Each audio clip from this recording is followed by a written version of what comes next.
While Henry Hill sat in prison, the man he called a father figure was sleeping with his wife. And when another mobster tried to rape her, Paul Vario did not protect her out of loyalty. He used it as an excuse to have the man killed. That's the real Paul Vario, not the quiet patriarch from Goodfellas reason Martin Scorsese built for the screen. The real Vario was a convicted rapist, a serial extortionist, and a man who once sent 2 carloads of armed men to beat restaurant waiters over a glass of spilled wine. This is everything the movie deliberately buried. Paul Vario was born on July 10, 1914, in New York City. His parents, Pietro and Mary, were immigrants from Eris in Sicily who settled in the Mill Basin section of Brooklyn. Vario didn't wait long to start building his reputation. At 11 years old, he was sentenced to 7 months in juvenile detention. The charge was truancy, not exactly a headline crime, but it told you everything about who this kid was at the core. He had no interest in playing by anyone's rules, and the system flagged him before he was old enough to shave. By the time he was 23, the charges got far more serious. In 1937, a 16-year-old girl from Howard Beach identified Vario and an associate named Anthony Romano as the men who sexually assaulted her the year before. Vario was convicted of rape and sentenced to 10 to 20 years in Sing Sing prison. He was paroled, violated the terms, and went back, paroled again, violated again, and went back again. The system kept giving him chances, and he kept proving he didn't deserve them. The Lucchese crime family was waiting for him. They saw something useful in a man with no boundaries, and they were right. During the 1950s, Vario and his brother, Salvatore, were formally inducted into the Brooklyn branch of the Lucchese family, one of the original 5 families of New York organized crime. After his final release in the early 1960s, Vario quickly proved himself as both an earner and an enforcer. Joseph Schiavo, the existing Brooklyn crew leader, was offered the Kappa regime position by the outgoing boss, Salvatore Curiale, but Schiavo declined and recommended Vario instead. Just like that, a convicted rapist was running one of the most profitable crews in the entire Lucchese organization. He also served for a time as an unofficial consigliere to Lucchese boss Carmine Tramunti, a position that gave him influence far beyond his own crew. Vario set up his base of operations in 2 locations, an old German bar called Gefkin's on Flatlands Avenue, and a junkyard on Avenue D in Canarsie, Brooklyn.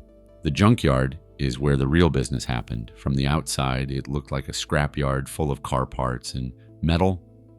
On the inside, it was the nerve center of a criminal operation that generated millions: hijackings, loan sharking, bookmaking, fencing stolen property. If it made money and broke the law, Vario had a piece of it. But the real cash cow was John F. Kennedy International Airport. Vario's crew extorted air cargo companies operating out of JFK, demanding regular payoffs in exchange for labor peace. Teamsters union officials under Vario's control could shut down operations overnight if a company refused to pay. Federal prosecutors later charged him and his co-conspirators with extorting over $350,000 from truckers and shipping companies at the airport. Henry Hill later described the airport as the crew's personal Citibank. During the 1980s, the FBI intercepted conversations where Lucchese family members openly bragged, "We own JFK." At his peak, Vario was pulling in an estimated $25,000 a day from illegal activities. Adjusted for inflation, that is roughly $150,000 in today's money. He once showed Henry Hill a vault claiming it held over $1 million in cash.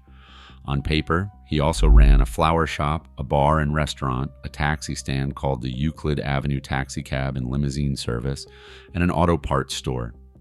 Every single one was a front. He controlled illegal gambling operations across Brooklyn, Queens, and Long Island. If you were running anything in his territory, legal or otherwise, Paul Vario got his cut. According to Hill, Vario never used a telephone. because he was convinced someone could overhear his conversations. He relied on soldiers and intermediaries to relay messages on his behalf. That paranoia worked for decades. The man who refused to pick up a phone was almost impossible to wiretap. So how did someone that careful end up dying in a federal prison cell? It started with the one thing Scorsese could not put in the movie. Now here's where Goodfellas really lost the plot. In the movie, disputes at a dinner table with a look. He never raises his voice. And audiences bought it completely. The real Paul Vario stood about 6 feet tall and weighed 250 pounds.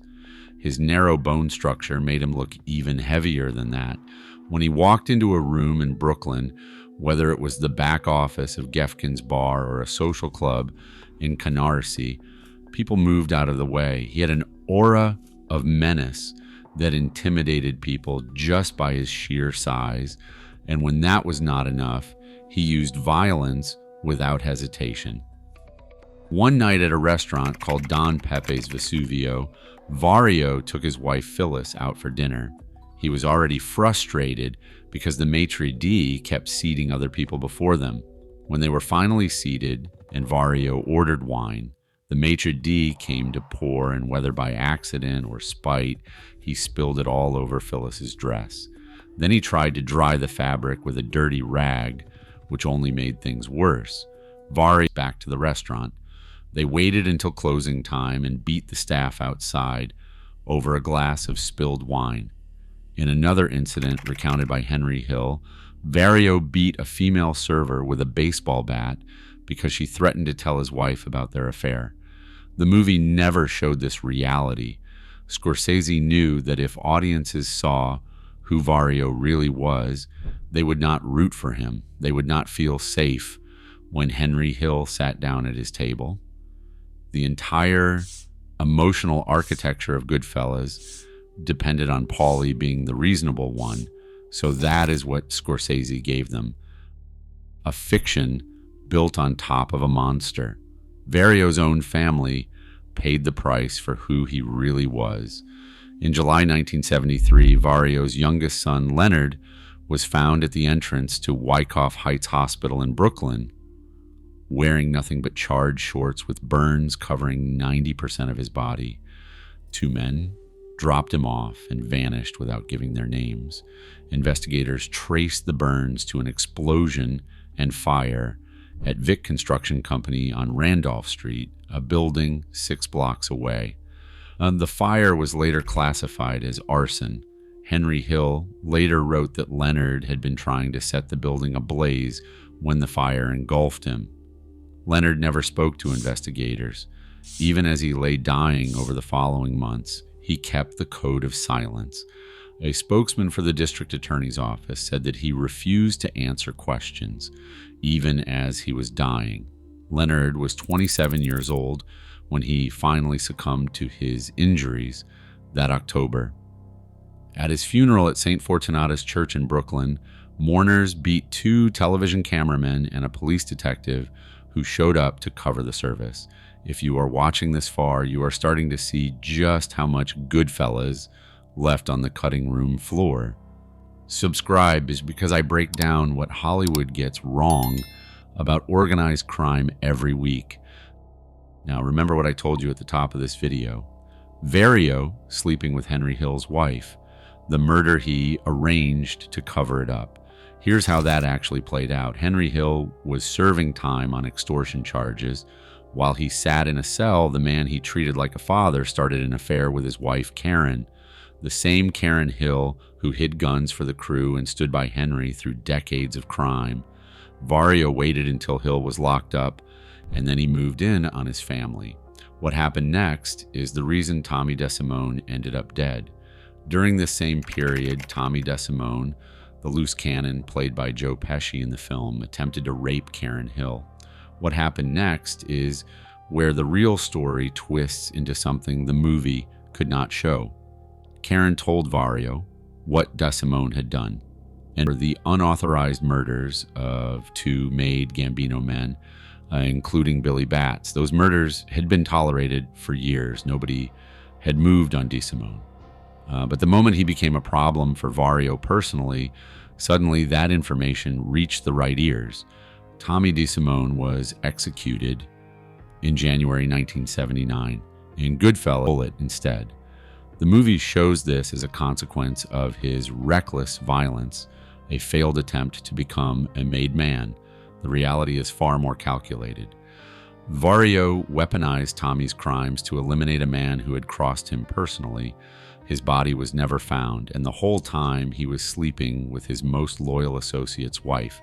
That same year, Vario's reach extended even further.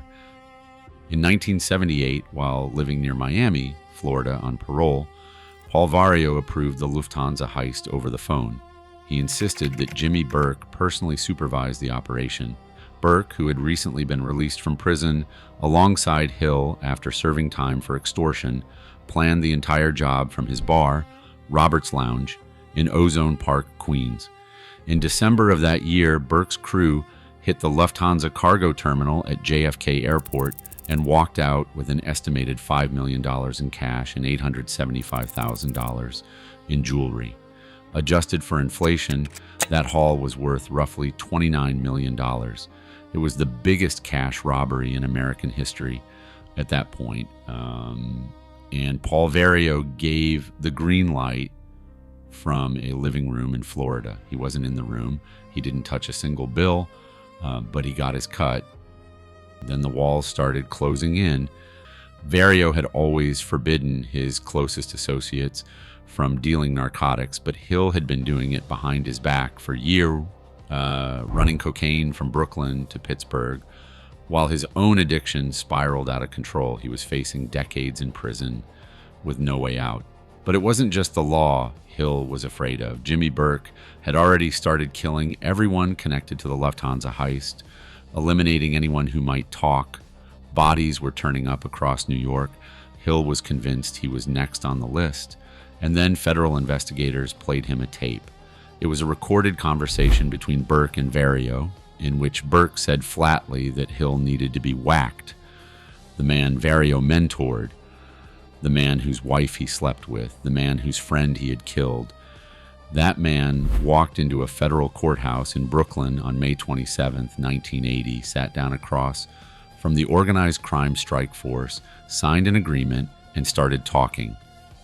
Hill's testimony tore through the Lucchese family like a wrecking ball. He helped secure over 50 convictions. Vario was convicted of fraud in 1984 for helping Hill get a no-show job to secure his early parole, a scheme that then blew up in his face. He received 4 years in prison. Then, in 1985, Vario was convicted of extortion for the JFK airport racket and sentenced to 6 more years in prison. The empire he built from that junkyard in Canarsie was finished. There was a $500,000 bounty on Hill's head back in New York, but by then Henry and Karen and their 2 children were already deep inside the witness protection program. And here is the final irony of Paul Vario's life, Mo. Paul Vario died on May 3, 1988, from respiratory failure inside Fort Worth Federal Prison in Texas. He was 73 years old. He never breathed free air again. Goodfellas came out 2 years later, in 1990, and the man who inspired one of the most beloved characters in American cinema was already buried at St. John's Cemetery in Queens. Audiences fell in love with Paul Cicero, the quiet patriarch who kept his hands clean and his voice low. They never met Paul Vario. He was a convicted rapist who sent armed men to beat restaurant waiters over spilled wine. He slept with his protege's wife while the man sat in prison. He orchestrated murders from across state lines. He ran one of the most violent criminal operations New York has ever seen. He stood 6 feet tall and 250 pounds, and he used every inch of it to terrify the people around him. His own son died in an arson fire and refused to talk even as his body shut down. Scorsese needed a father figure to make Goodfellas work, So he built one from scratch on a Warner Brothers soundstage. The truth is, there was no father figure. There was just a man who understood power and who used everyone around him until they were no longer useful. Well, this changed how you see the movie. Subscribe. I cover, and if you want to see what Goodfellas got wrong about the Lufthansa heist itself, that video is on screen now.